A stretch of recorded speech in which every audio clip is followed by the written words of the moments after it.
This is an n8n workflow that I created to automate what needs to happen after a customer completes your Stripe checkout process. So it logs transactions to a Google Sheet, sends a notification message to a Slack channel to notify the RevOps team, and receives a PDF invoice link from Stripe to use in sending a personalized email to the customer with their invoice. So this workflow is available for free, and there's also some documentation describing how to set up Stripe, Google Sheets, and Gmail and Slack to test it out. So getting to the workflow, as you can see, there are two Stripe triggers in this workflow. The first one receives events for the checkout session completed specifically. And the second one receives an event when Stripe has created an invoice for the customer.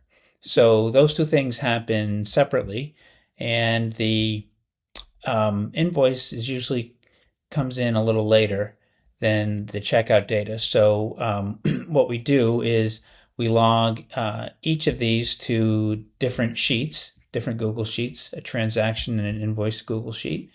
And the main flow, after we've logged the checkout into the sheet, we wait a bit for the invoice to show up.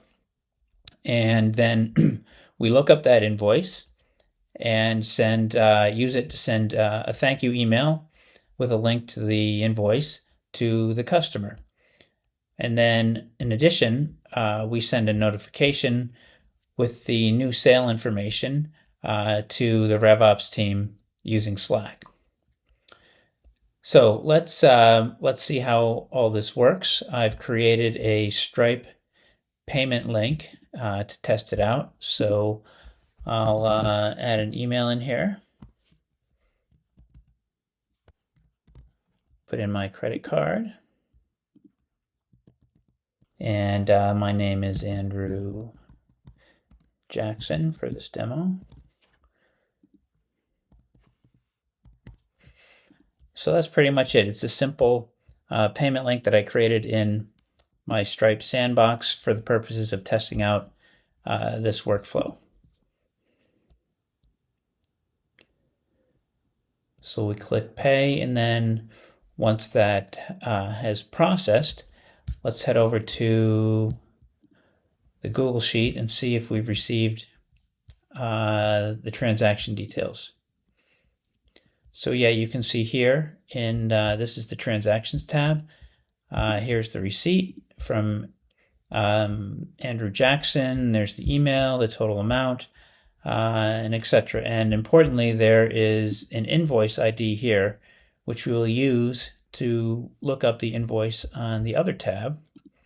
So here you can see that invoice. There's that same invoice ID for this customer, and here's where the link is. So then getting back to the workflow, you can see once this wait is done, we have this node that looks up the invoice from the invoices list using the invoices ID that came in with the initial transaction. And then we put that information together in an email receipt, which we've created some HTML here. Most importantly, we've included the link to the invoice that we get from Stripe, and we logged in Excel.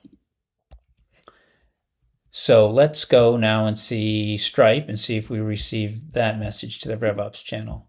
So here, yeah, you can see yes, Stripe has logged, or we have logged using the Stripe user that I've created in Stripe, the information about this transaction. It says a new order from Andrew Jackson, and here's the link to the payment transaction. This is only accessible internally. It's going to link us out to Stripe, where you can see the transaction details. So then getting back to our flow, we see that the last thing that happens is an email receipt is sent. So let's go and check and see if that came in. So yeah, here it says your demo Karma purchase. That was what we just checked out, those widgets. and you can see, hello, Andrew Jackson, blah, blah, blah. Here's details about the transaction, and a link to download the receipt is right here.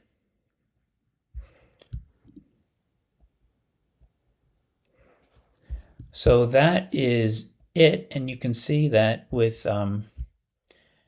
n8n, it is very easy to automate your post-checkout processing.